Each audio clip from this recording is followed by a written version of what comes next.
STY dinilai memiliki konflik antar pemain. Banyak pemain yang dianggap tidak mau bermain karena memiliki konflik dengan STY. Sejumlah pemain yang dinilai mempunyai skill dan mempunyai reputasi mentereng bersama klub seperti Elkan Bagot yang tidak dipanggil hanya karena keegoisan STY, dan juga nama-nama besar seperti Kevin Dix, Mace Hilgers hingga Eleanor Rangers yang notabene mempunyai nama besar di klub masing-masing namun kurang maksimal di tangan Coach Shin. Hal inilah yang membuat Erick Thohir sebagai Ketua Umum PSSI harus mengambil langkah besar dengan mencopot jabatan STY sebagai pelatih kepala Timnas Indonesia. Semua dilakukan demi evaluasi Timnas agar mendapatkan chemistry antar pemain dan pelatih.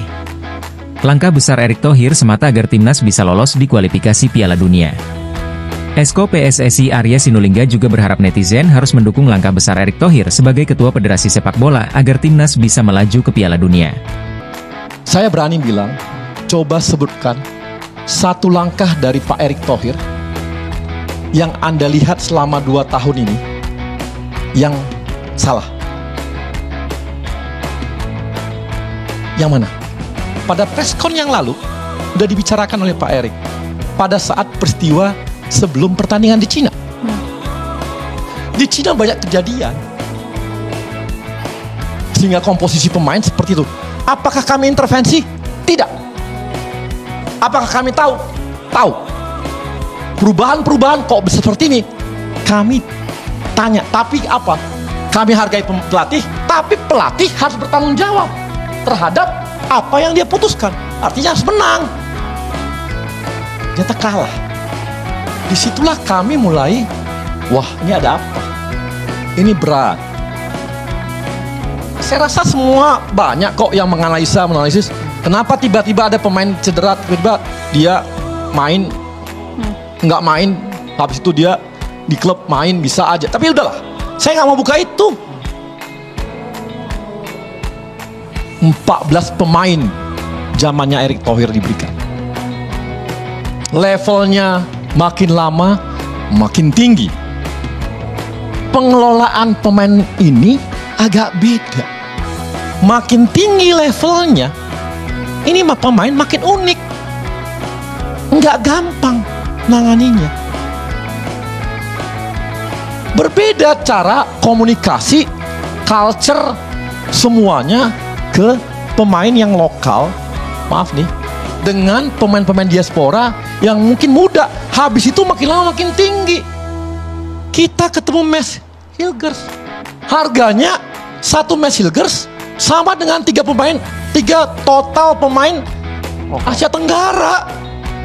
Ini levelnya beda lagi. Kevin Dix, nanti Ole lebih unik lagi. Tambah lagi yang lain, makin unik. Ini nggak seperti mengemas pemain biasa. Nah, disinilah problem mulai terjadi. Masalah harmoni di dalam tim. Teman-teman bisa lihat semua perkembangan timnas kita. Dan maaf, di zaman Pak Erick lah, semua yang diharapkan supporter memakai baju merah putih, pemain-pemain diaspora itu jadi merah putih. Kenapa sebelumnya nggak bisa? Kenapa sekarang bisa? Berarti kan peran beliau begitu besarnya untuk membangun tim ini. Di mana STY pernah kecewa, kurang support dari PSSI, sebutkan di mana. Kita support semua total, apa yang diminta dikasih. Dokter, bisa aja kita bilang kan, emang nggak ada dokter Indonesia yang bisa menangani timnas, tapi diminta untuk kesehatan kita berikan, diminta pelatih striker kita berikan, semua yang diminta Pak STY dikasih. Tunjukkan mana yang nggak kami support tentang STY. Ini support yang terbaik, nggak pernah ada gaji terlambat, semua diberikan total, artinya support total. Tapi ketika pilihan ada ketidakmampuan menangani chemistry pemain-pemain ini, dan makin lama kalau kita mau ke Piala Dunia, level pemainnya makin tinggi, bos. Ini berat, artinya chemistry-nya harus dibangun lebih cepat lagi. Apa yang harus kami lakukan? Pak Erick sampai bicara, ini bukan timnasnya Erick Thohir, Ini bukan timnasnya PSSI aja. Ini bukan timnasnya pelatih. Ini timnasnya Indonesia.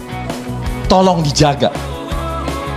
Banyak yang terlibat membangun timnas ini. Tidak sendirian. Proses naturalisasi itu melibatkan sampai presiden dan semuanya. Harus dijaga ini semua. Gak ada yang semewah ini timnas kita pernah ada, Bang.